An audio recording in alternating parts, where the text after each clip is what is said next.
keessattuu dachaas dhugan isinii maan wal dhiisuu hin ta'in. Yani jarri kun nama ibsarra harka ibsaa nyaataa ture. Nama ibsaan guddise jechuun ni danda'a. Yoo jarri lubbuun itti dhuftu malee mucaa kana waan hin baafne nan fakkaanne. Assalaamu alaikum warahmatullahi wabarakatuh. Kabajamtoota fi hordoftoota daawwattoota keenya akkam nagaa jirtu isiniin jenna. Garuu namni nagaa qabu nagaa wal gaafata jechuudha. Garuu nageenya kan rabbiiti wanni goonuun qabu nagaa wal gaafachuudha. Alhamdulillah rabbil aalamiin. Egaa waa'ee ibsaa sun hundi keessanuu quba qabdanii ibsaan erga badee hin argamne warroonni tapha nurratti taphataa jiran ani maatii wajjin cinqamaa jira jechuudha. Zainab wajjin maatii isaa wajjin waan isaan keessa jiran eessa akka ga'e bakka kam akka jiru warroonni jalqaba wajjin barbaadaa turrellee guutuun isii bosona dheessite jechuudha. Gaafa durallee dachaasii fi abdiin mucaa kana beekaf gadhiiftanii wanni isin wal'aanuu deemtanii jiru nama ka bosona wal'aanuun argine nama kan mana itti fidan nama dhukkubsata nama sammuun dhukkube nama argitee waan dagate yaadachuu hin dandeenye mana wal'aanan malee wanni isaan fuudhanii nu harkaa bahee asiin bahee jedhanii kijiba oofan angaafasanuu akka isaan kijiban beeke. Angaafasanuu akka isaan kijiban beeke. Ati maraataadha naan jechaa turtan ni argaa koomentii jalattis. Ati maraataadha situ dogoggora qabaa. Dachaa somaan balleessine abdiin omaan balleessine siyyuu ka balleessee naan jechaa turtan yeroo an fuula isaanii dura dhaabbadhee mormu yeroo an jara kana rakkoo qabaa beekaf gadhiisanii beekaf awwaalanii jedhee dubbadhu san maatii isaaniitiif hin yaanne maatii ibsaatiif hin yaanne jarri kun nama ibsarra harka ibsaa nyaataa ture. Nama ibsaan guddise jechuun ni danda'ama. Nama ibsa sadarkaa kanaan ga'e jechuun ni danda'ama. Yoo deebi'anii tana buutee isaa hin argine dhabne akkana taane jedhanii nutti qoosan ani baay'ee natti dhagame. Ani dhugaa jirtu argeeti rakkoo jiru argeeti wanni an dubbadheef akka dachaasee fi abdii walii galanii waan kana raawwatan ifatti naa galeeti wanni an mormuuf yeroo sanitti kaamilaan irraa naa dhorgitu malee amma mee eessa jira jarri sun maatii quba qabanii maatii isaa quba qabanii hiriyaan akkanuma. Maatii isaa wajjin maatiin isaa maal keessa jira? Ijoolleen tun maal keessa jirti? Mucaan sunoo eessa awwaalame maqaan maal nuun jedha? Namni maal nuun jedha? Hin jiru isaan bira. Khalaas. Dhabamsiisanii nyaatanii waan ta'eef gammachuu lafaa dhiitanii ibsaan ni argama. Bakka eenyu harka argamu isaanuma abbaasa. Bakka itti awwaalan bakka itti baasan akkana wal dhiisu hin ta'e. Yaa ana yaa isaanii wali hin dhiifnu jechuudha. Dachaasii fi abdillee guyyaan dhumaa nu hundaaf ga'ee jira. Namatti taphatuun qoosanii asiin akkana ta'e jedhanii mucaa sobanii amma kama duraan dhufanii dubbatanii viidiyoo waraabanii dhufanii kijibanii deeman sunis hin jiru. Dhabamanii jiran isaanuu. Jara immoo yoo jarri funyaan qabamte malee yoo jarri lubbuun itti dhuftu malee mucaa kana waan hin baafne nan fakkaanne mucaan kun baay'ee garaana nyaata. Ijoollee keessattuu ijoollee garaana nyaata. Haadha fi ijoollee yeroo akkanatti boo'u yeroo akkana cinqamtu nyaataa dhugaatiin itti goruu didee ijoollee tana wajjin rakkattee namni dhufee isa gaafatu hin jiru. Namni dhufee isii tana gaafatu hin jiru. Maal keessa jirta namni jedhuun hin jiru jechuudha. Isinis immoo warroonni koomentii jalatti waa barreessitan isin arrabsuuf isin qeequuf osoo hin taane dhugaan jiru eessa? Dhugamatti nuti ana dogoggora qabamoo. Dachaasi dogoggora qabamu. Abdi dogoggora qabaa addaan haa baafattaniifi malee isin loluuf yookaan isin arrabsuufi miti'anii.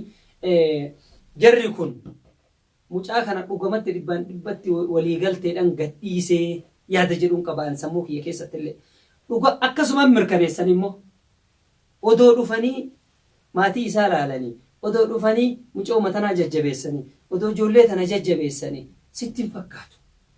Injettu afaanuun qabdu afaanuun qabu afaan isaanii waa jedhu amma mucaa hin barbaanne achumaan dhabamanii hin barbaannedhanii aga guyyaa lamaa deemee shaara irratti viidiyoo waraabe akkana ta'e maalii ta'e khalaas achi booda ijoolleen isaa maal keessa jirti jaartii maal keessa jirti hin jiru irraanfatame jechuudha. Wanni wajjin nyaatanii wajjin dhugan yeroo malafichoo yeroo namni fayyaa qabu jechuudha. Maaf ta'a yeroo namni fayyaa qabu nama wajjin fiiganii yeroo namni fayyaa dhabe yeroo namni dhabu maaliif namarraa goruun barbaachise? Hiriyaan akkana bakka kamittuuyyuu hiriyaa jechuun akkana. Nyaata dhugaatii wajjiin dabarsitee fi wajjiin nyaattee dhugdee waa hedduu keessa waliin dabarsite. Kalaas irraanfatame dhukkubsannaan, irraanfatame dhibamnaan, irraanfatame inni bannaan maatiin isaa irraanfatame. Maaliif ta'a? Kanaaf wanni miira keessa nagalche jara waan ta'eef na folchaa yoon dogoggore maatii akka silaa godhuun malu gochuudha malee namatti taphatuun namaan qoosuun lafaan nama maruun maaliif barbaachise? Maal godhanii ijoolleetti taphatan? Dhugaa jirtu yoo himan. Kanaaf dhugaan jirtu yoo hin baasin waliin dhiifu.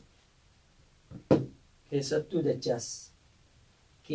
dachaas dhugaan isin himaan. Wal dhiisuu hin teenyu. Yaa isumarra anaa yaa anumarra anaa takkaa waliif dhiifna biyyuma walii dhiifna malee akka ibsaan dhabametti wal dhabamnee wal dhabamsiifna malee wal dhiisuu namni taa'u gonkumaa dhime hin jiru. Kana ofitti haa himanii jarrillee. Kana ofii himanii dhugaa jirtu ofitti himanii yoo mucaa barbaadanii argan rabbuu isaan sattare. Nu hundaayyuu rabbi sattare. Sababa isaanii mucayyoon uf galaafattee dhabde. Sababa mucaan dhabameen odoo isaa mucaa san fuudhanii mana kanaa baasanii nu harkaa ba'e jedhanii ofirraa waan hin taane sheeka bira maal geessan? Mana itti waamanii, mana ittiin didaa, mana itti wal'aanamuu hin danda'amu yookaan hospitaalan geessanii. Nu harkaa ba'e yoo jedhan dargaggeessa akka kana ga'u. Nu harkaa ba'e akkana taane yoo jedhan akkamitti isin gattara, akkamitti fudhattan isin akka keessanitti. Kanaaf sababa isaanii Zainabis sadarkaa ajjechaa lubbuu ofirra geette jechuudha. Sababa isaanii ijoolleen turraa asirratti hafte jechuudha. Kan kana godhe dachaasiif abdii waan ta'aniif jaraan ar'as borus hanga ibsaan waan bahetti bahutti wal hin dhiifu. Dhugaa isinitti himan. Daawwattoota dhugaa isinii himan. Isaanillee wal hin dhiifu. Waan feetannaan jedha mirga qabdan.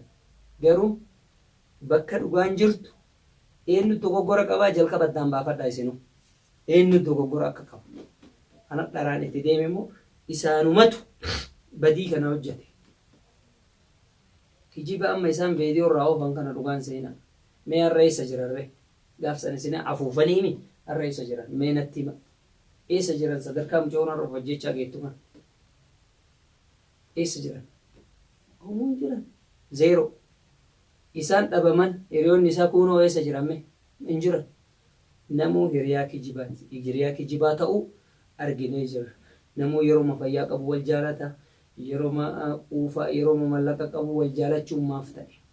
Yeroo rakkoo wal bira dhaabachuun hin barbaachisu. Yeroo dhibaman mana yaalaa wal geessuun hin barbaachisu. Yeroo rakkatan rakkina wal baasuun hin barbaachisu. Hiriyama yeroo mallaqaatii fi hiriyama yeroo bal'innaati jechuudha. Yeroo rakkoo immoo namuu suuqa seenata. Namuu magaalaa seenata. Akkana taanaan waliin gadi yaana. Wal dhiisuuf hin teenyu. Dhugaan isinii hima gana ni argitan. Gana yaa ana yaa isaan. Lamaan mataa. Addunyaa tana walii dhiisu. Gabaamatti. Maal goonaa wal somu. Maal goonaa wal sossomu. Gahee wal sobullee.